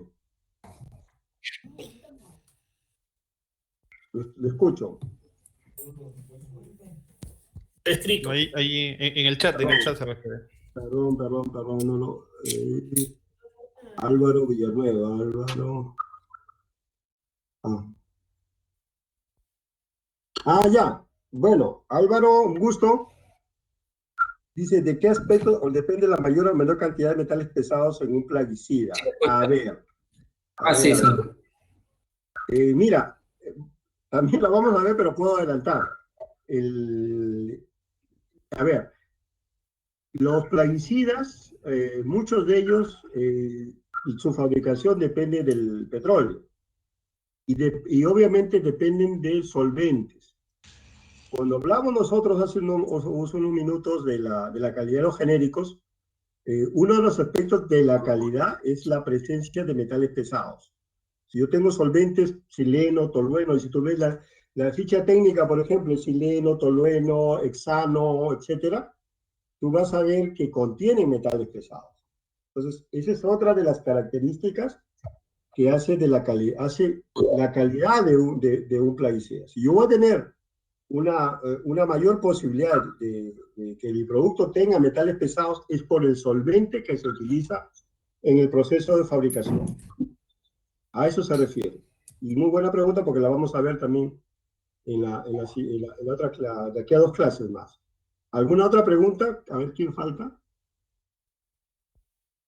Sí, ingeniero, Fran Montoya de nuevo, cargoseando. No, que va. Una consulta. Usted sabe que la empresa maneja algunos productos como herbicidas, caso del nicosulfurón, bueno, otros que manejan para arroz. Quisiera saber que nos explique un poquito acerca del comportamiento de los herbicidas en cuanto al tipo de suelo. Usted sabe que el herbicida es uno de los productos que son muy difíciles de manejar, no solamente son aplicar por aplicar o dar una dosis de acuerdo al cultivo, sino hay que ver mucho el tema del suelo, la edad del cultivo y todo eso. Pero en cuanto al suelo, ¿cómo se comportan los herbicidas? Correcto. A ver, en general, el nicosulfurón pertenece a las sulfonilurias. Las sulfonilurias es un grupo químico que derivan de las antiguas urias sustituidas, que el diurón, o sea, sus parientes antiguos han sido el diurón, el meturón, que es un producto que no se usa acá, y que estos productos principalmente tienen una alta capacidad de absorción. Entonces, si tú tienes un suelo que es arcilloso, el suelo que es arcilloso, que normalmente son los suelos de arroz, por ejemplo, o suelos de valle, va a quedar absorbido en el suelo, va a permanecer por mayor tiempo que un suelo arenoso o un suelo franco arenoso. Entonces, si tú tienes un suelo franco arenoso, el producto va a tender a ser arrastrado por el agua de riego. Va a tender a ser arrastrado, no va a ser absorbido. Acuérdate de la propiedad que tenemos de absorción. Entonces, ¿qué pasa? Tú debes tener en cuenta que en un suelo arcilloso vas a tener que reducir dosis, uno puede ser, o reducir el momento de aplicación. ¿Por qué? Porque simplemente va a estar concentrado el herbicida en el lugar donde vas a aplicar por mayor tiempo. Por mayor tiempo. Yo conozco hace muchos años, trabajé nicosulfurón, y no sé si lo aplicas en maíz, pero también tienes que ver con la variedad de maíz. No sé si tú has tenido problemas en alguna variedad o híbrido de maíz. ¿Has tenido algún problema? No, yo específicamente no, pero sí he escuchado que hay problemas de estrés y golpea un poco el tema de la planta. Pero eso se debe no tanto al tipo de suelo, eso se debe que hay variedades que detoxifican más rápido el nicosulfurón, que es otra cosa, y comparado con otras variedades que son más resistentes. Incluso yo me acuerdo del nicosulfurón, hace muchos años hice unas pruebas en diferentes variedades de maíz, algunas eran más susceptibles que otras. Yo lo que recomiendo en todo caso que tendrías que hacer una evaluación de la susceptibilidad de las variedades de maíz para que más o menos indique la dosis. Ahí sí te puedo decir con toda seguridad que es un tema de variedad de maíz. Lo digo, yo he trabajado el nicosulfurón hace mucho tiempo. Es un producto que fue inventado por los japoneses hace muchos años. No sé si hasta ahí te logré. Sí, está bien, ingeniero. Muchas gracias, muy amable. Tiene por qué. ¿Qué otras preguntas más hay? Acá había una pregunta de qué dice.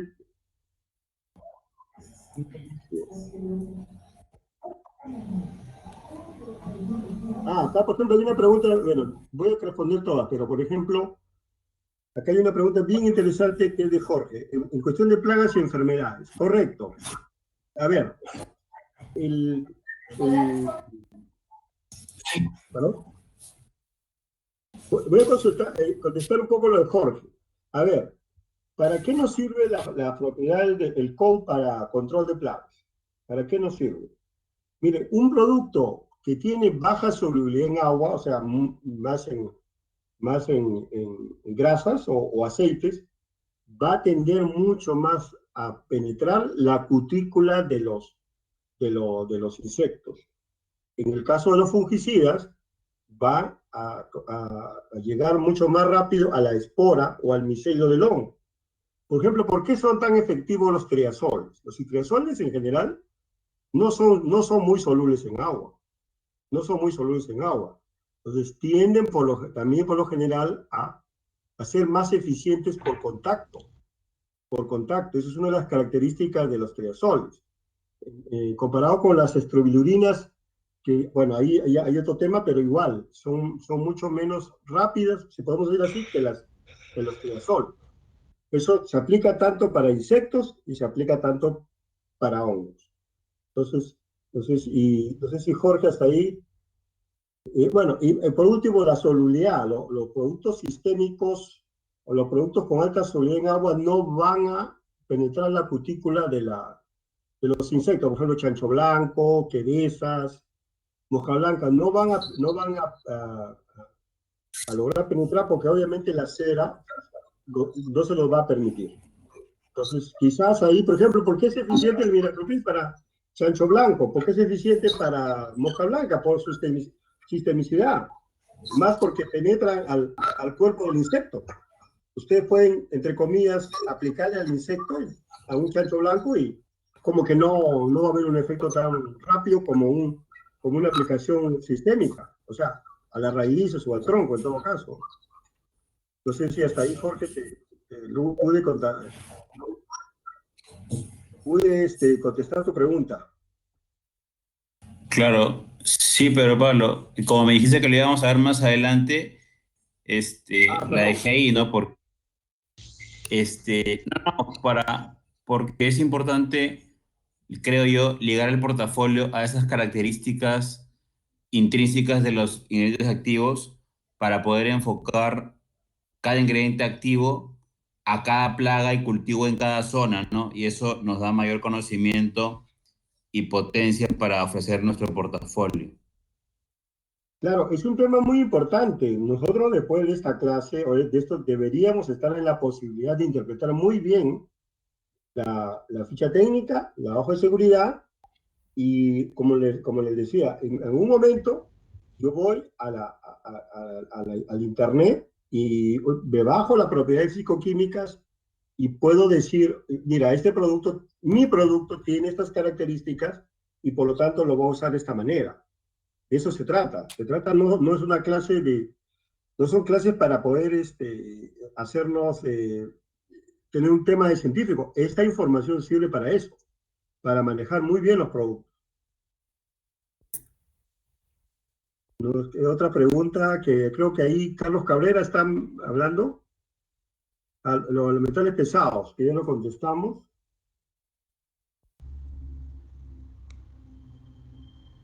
No sé, Ángel también. Hola, Pedro Pablo. Sí, Eduardo, creo que tienes una Bien. pregunta, me parece. ¿Cómo estás, Eduardo? Qué gusto saludarte. Buenas noches. Buenas noches, de igual manera, Pedro. Pedro, una consulta. ¿Un producto se va a fotodegradar en forma diferente en la costa como en la tierra? Claro que sí, claro que sí. O sea, un producto se fotodegrada y es muy diferente por 2 o 3 factores. Primero, la temperatura, que tú lo sabes. Segundo, la presión de vapor, que va de la mano. Y si es el suelo, el metabolismo que hay en el suelo, el metabolismo de la planta, ¿no? Por ejemplo, en bajas temperaturas un producto se degrada mucho menos, en menos tiempo que en una zona cálida, como Piura, Lambayeque, etcétera, o la selva mismo, ¿no? Entonces, eso es muy importante. La propiedad físico-química, que en este caso que tenemos que tener en cuenta, es la presión de vapor. Es la presión de vapor. Hola, Pedro Pablo, buenas noches. Sí, ¿cómo estás? Con Anwar, Pedro Pablo. Anwar, qué gusto, buenas noches, a la orden. Un poquito para complementar la pregunta del colega anterior, ¿no? Acá en la zona norte, de una forma muy práctica, se habla del tema del encapsulamiento del ingrediente, de la molécula o ingrediente activo, y muchos lo enfocan al tema de un producto a base de azufre. En nuestro caso tenemos el planta sulfing, ¿no? Esa, para mi teoría, es validada el tipo de encapsulamiento porque no es de este año, eso lo vengo escuchando años, y hablan de hay que encapsular la molécula, pero ahora lo que no me cuadra es al relacionarlo el pH del producto a base de azufre, cuando lo mezclan, bueno, ellos dicen, la hacemos más eficiente con, digamos, con un imidacloprid o con un fungicida, cual sea, pero ellos la relacionan directamente. Cuando yo, desde mi punto de vista, creo que no sería por el tema de reacción que causa, ¿no? ¿Qué alcance me podrías dar?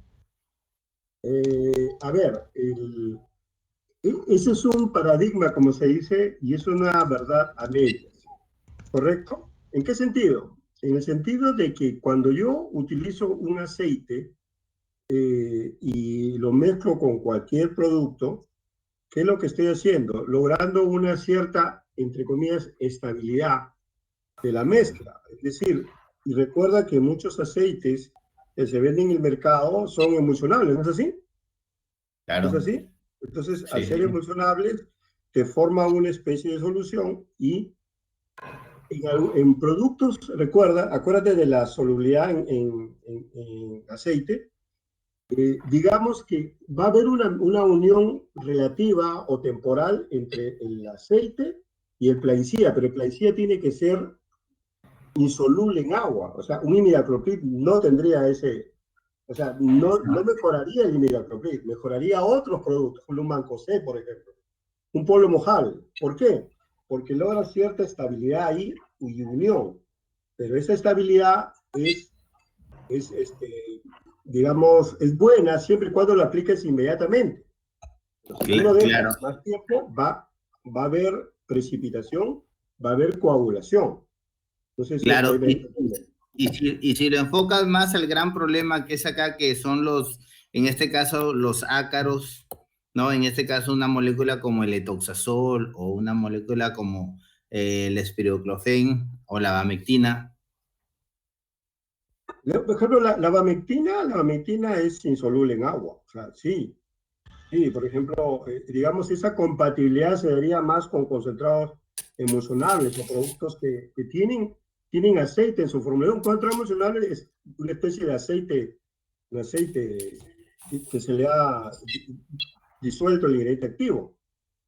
Entonces, es más con esos productos que con los sistémicos o los polos solubles. O sea, con aquellos que tienen incompatibilidad o que no son afines al agua. No sé si hasta ahí me logré dar a entender, ¿no? Pero que es una estabilidad temporal.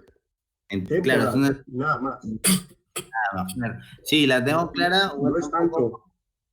Un poco por lo que acá, pues, las características de Piura en cuanto a clima es muy parecido a, en este caso, uno de los cultivos que más hay es uva en Brasil, pero ellos, por ejemplo, los asesores acá primero recomiendan, por ejemplo, si van a controlar el tema de ácaros, que es bien fuerte, o arañitas, en este caso ellos allá aplican un día antes el azufre, y donde, como tú lo dijiste antes, ¿no? Ejerce una función quemante en la planta, donde la plaga sale y la pone a disposición, o sea, la pone dispuesta a que al siguiente día hagas una aplicación con un ingrediente activo bueno, tipo de toxazol o tipo, y esta sea más efectiva.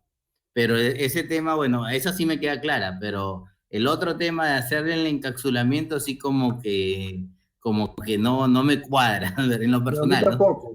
A mí tampoco, y te lo digo que así con toda seguridad, es una verdad media, ¿no? Puede funcionar para algunos, pero para otros no. Entonces, ese es el tema. Muchas gracias. Con mucho gusto. Acá hay una pregunta que Jorge creo que está, y Jorge estaba preguntando. Jorge es la misma de nicosulfurón, ¿no? Jorge, ¿o eso fue? Bueno. No, pero Pablo, yo no la hice, la hizo Alex Salinas. Ya, creo que lo contesté, pero igual lo puedo repetir, ¿no? Como le decía, el nicosulfurón, y te digo por experiencias propias, el nicosulfurón es un herbicida que tiene muchos años en el mercado. El producto, en un trabajo que hice, y comparé diferentes variedades de maíz, y no todas respondían, o mejor dicho, algunas tenían problemas de fitotoxicidad al nicosulfurón, a igual dosis o a dosis muy altas. Entonces, yo que le recomiendo es que hagan pruebas del nicosulfurón para las diferentes variedades. O sea, tienen que hacer esas pruebas porque tengo entendido que hay maíces que detoxifican mucho más rápido el nicosulfurón que otras. Y eso hay publicaciones, sí, creo que por ahí lo tengo, en algún momento si quieres se los envío.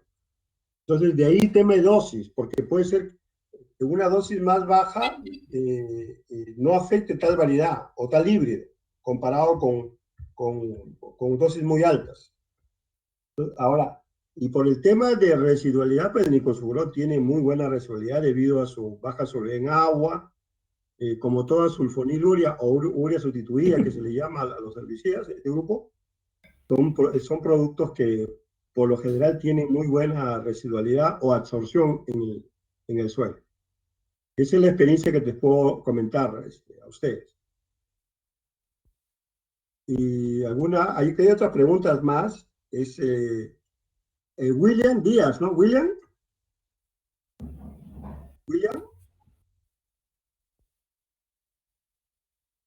William está ahí. O ya se fue a cenar. William dice unas preguntas sobre productos para omicetos. Correcto, acá lo estoy leyendo. Mira, en el orden de sistemicidad, el más sistémico es el metalaxil. Le sigue el venalaxil, dimetomorf y simoxanil.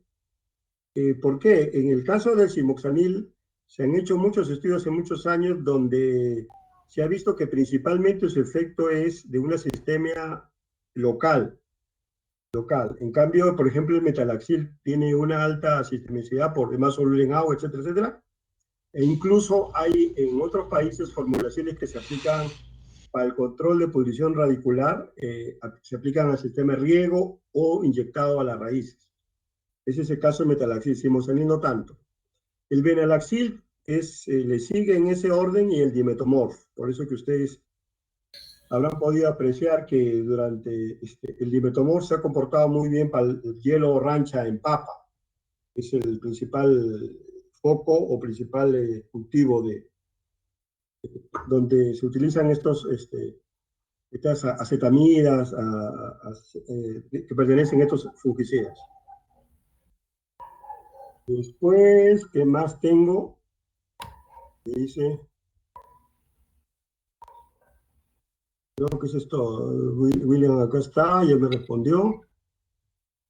Más. Creo que son todas, ¿ah? Salvo alguna otra más. Jorge también pregunta de azoxastrobin difenoconazole, que lo vamos a ver en las siguientes clases cuando veamos triazoles y veamos lo que es triazoles y otros grupos químicos.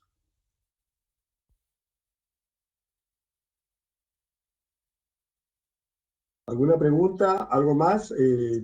No sé. Disculpen la humildad. ¿Genaro? Ingeniero, me parece que ya no hay más preguntas. Correcto. Muy bien. Jorge también igual. Bueno, entonces eso sería todo por hoy. Tenemos el día miércoles. Yo mañana envío el correo con la tarea, ¿les parece? ¿Te parece, Genaro? ¿Genaro? Muy bien. Pero Entonces, de acuerdo, por ahí, ahorita se conecta seguro, pero estamos totalmente de acuerdo. Muchísimas gracias por la presentación y nos envías el día de mañana para poder publicar la información a través de Juan Manuel y nos encontramos el día miércoles. correcto. Bueno, muchas gracias, ingenieros.